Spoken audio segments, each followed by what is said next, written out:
Okay, so story time. Time for a story. So, it is currently 2:42 a.m. Sunday, March 21st. Okay, I bought my Ford Focus ST on Saturday the 6th, March 6th. And up until earlier tonight, I didn't really open it up. I've been babying the car.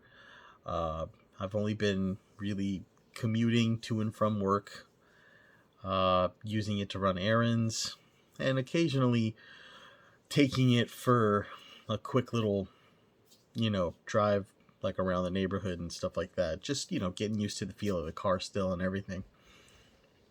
Tonight, however, tonight, however, was a different story. Holy crap. I am still smiling because I finally got to experience firsthand the joys of owning a turbo car. Like, holy crap. Like this is what it's about. This is like I'm trying to find the words. This is what I've been waiting for. Okay, it's very exciting for me because for those that know me, I haven't had the best luck with cars in the past. I've pretty much had most of my cars handed to me, and they weren't, obviously they weren't, my choice. They weren't something that I wanted, and it was just, here you go, make do. And not that I'm ungrateful, but in my 20s, I saw my peers really like, they were the ones that they went out and they had the fun cars and stuff like that, and I wasn't able to. I made some bad financial decisions, and I also had a kid to pay child support for, so I wasn't really good with my money. And I wasn't able to afford the fun car. So now I am, and now I'm enjoying it. And now, believe me, it's long overdue. Anyway, so tonight, I decided, you know what, I'm bored. Around 11:45 or so, I just decided, you know what, I'm gonna go for a drive.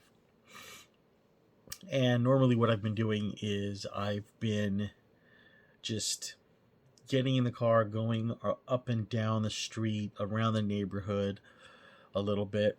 But I've been kind of worried that there's like a boost leak or something, because I haven't really gotten on it. I haven't really like started beating on it, and I haven't seen the boost gauge move.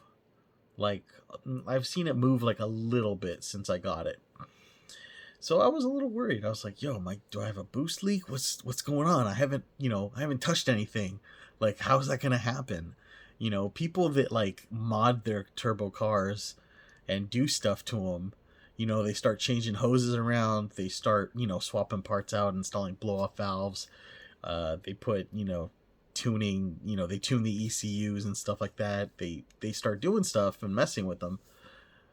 Then they're going to run into this type of issue. They're going to be like, oh, maybe I've got a boost leak or something. Anyway, so tonight I went down the freeway and over to across the bridge and over to the San Francisco side of the peninsula.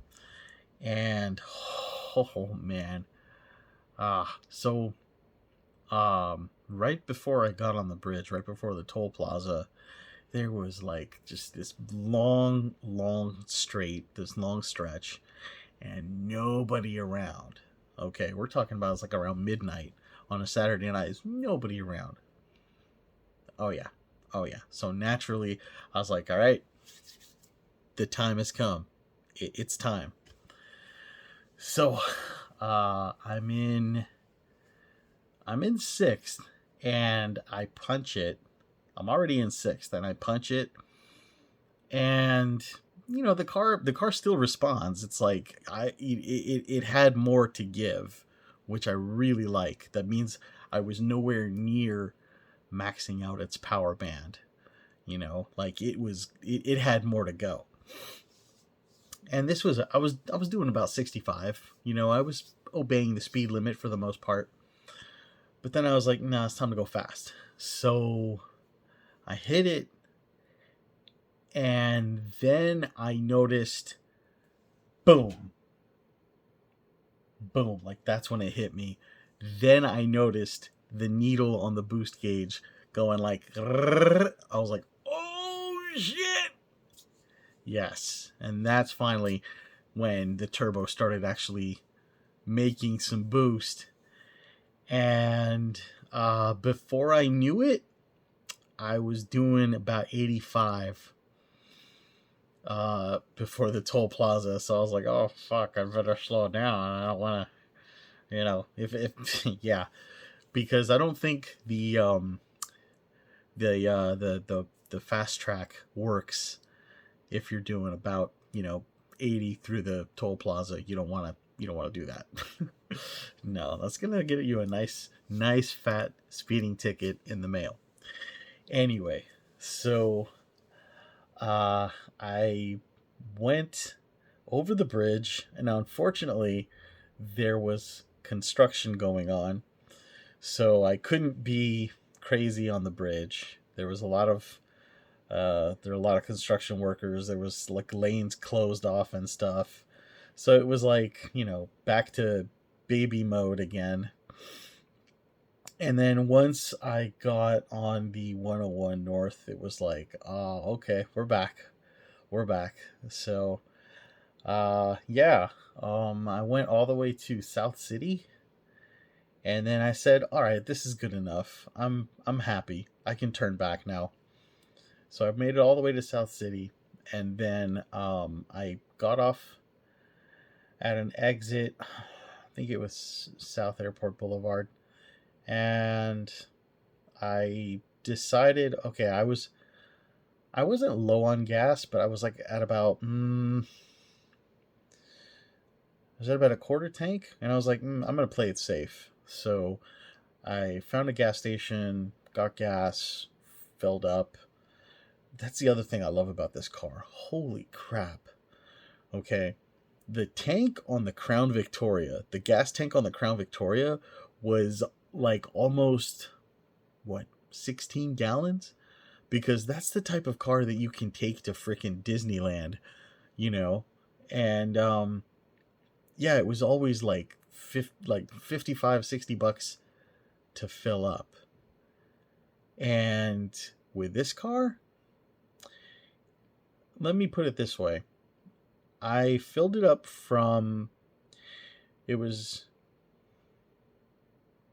it had a quarter tank left, and I filled it up with 91, which I wish we had 93 over here. I don't know why we don't, but anyway, I filled it up, and it was like almost $5 a gallon. Shit was expensive. It was almost $5 a gallon. It's like I can't remember. I didn't get a receipt. Doesn't matter. But yeah, it was only like 8 something gallons. I paid like 30 something bucks, which is like major when you compare it to what I was doing before with the Crown Vic. So holy crap, gas was just like I like those numbers. Anyway, got gas.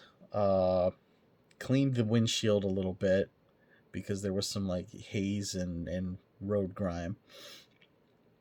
Got on the navigation, found my way back to the freeway, went back down, went back over the bridge. Unfortunately, even with the stereo off, by the way, the sound system isn't in that thing. I'm loving it. Even with everything off and gunning it and gunning the engine, I still couldn't hear any turbo noise. Like, I couldn't hear the turbo spooling. I certainly couldn't hear the stock blow-off valve. It's a little disappointing. It's a little disappointing because at that time, the only indication that I had that I was driving a turbocharged vehicle was the boost gauge and the feeling of being slightly pressed back into my seat as I, accelerated past 75 miles an hour. So, yeah, there's plenty of mods in the future. I already purchased the I think it was from CFM Performance. Yeah, it was the Sound Symposer Delete Kit.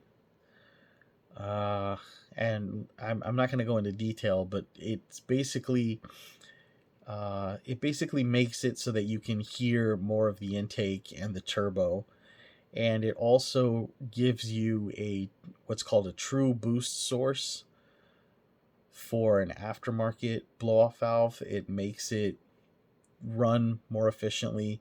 It makes it hold boost better. It just works better, basically. The downside is that when you remove the Sound Symposer, you don't hear the engine as much, because the Sound Symposer, all it does is pump engine noise into your cabin to make you think that your car is loud. That's it. So you can safely, cut it out. Anyway, that's gonna happen. When that happens, I'm gonna do cold air intake at the same time, since I'm gonna be messing around the engine bay anyway. I might as well just do it all at once and knock it out. That's going to give me crisper throttle response. That's definitely going to increase the intake noise and turbo noise, and hopefully it'll sound nice. At some point, yes, I'm going to get a Cobb access port and monitor boost levels in real time, because a couple YouTubers and the forums for the Focus ST say that the built-in boost gauge is hilariously inaccurate. All right, so if I get a Cobb access port, I won't have to worry about buying and installing a boost gauge separately. I can just monitor it with the access port, and the access port lets you monitor up to like four parameters in real time. It's like fucking awesome. In addition to flashing tunes, so that's cool too. Anyway, that's coming up. This is Symposer delete, intake, and then blow-off valve. I really was sold on the TurboSmart dual port compact blow-off valve. This one YouTuber did a video with it, and he had it adjusted. There's two ways to adjust it. There's hard and soft. And basically soft means it's not as loud, and then hard means it's like when it actuates, that's when you get that really loud psh. So yeah, if I get my hands on, well, see, that's the thing, I want to get my hands on that, but I can't, because guess what, there's no executive order number for it for California. It's not California legal.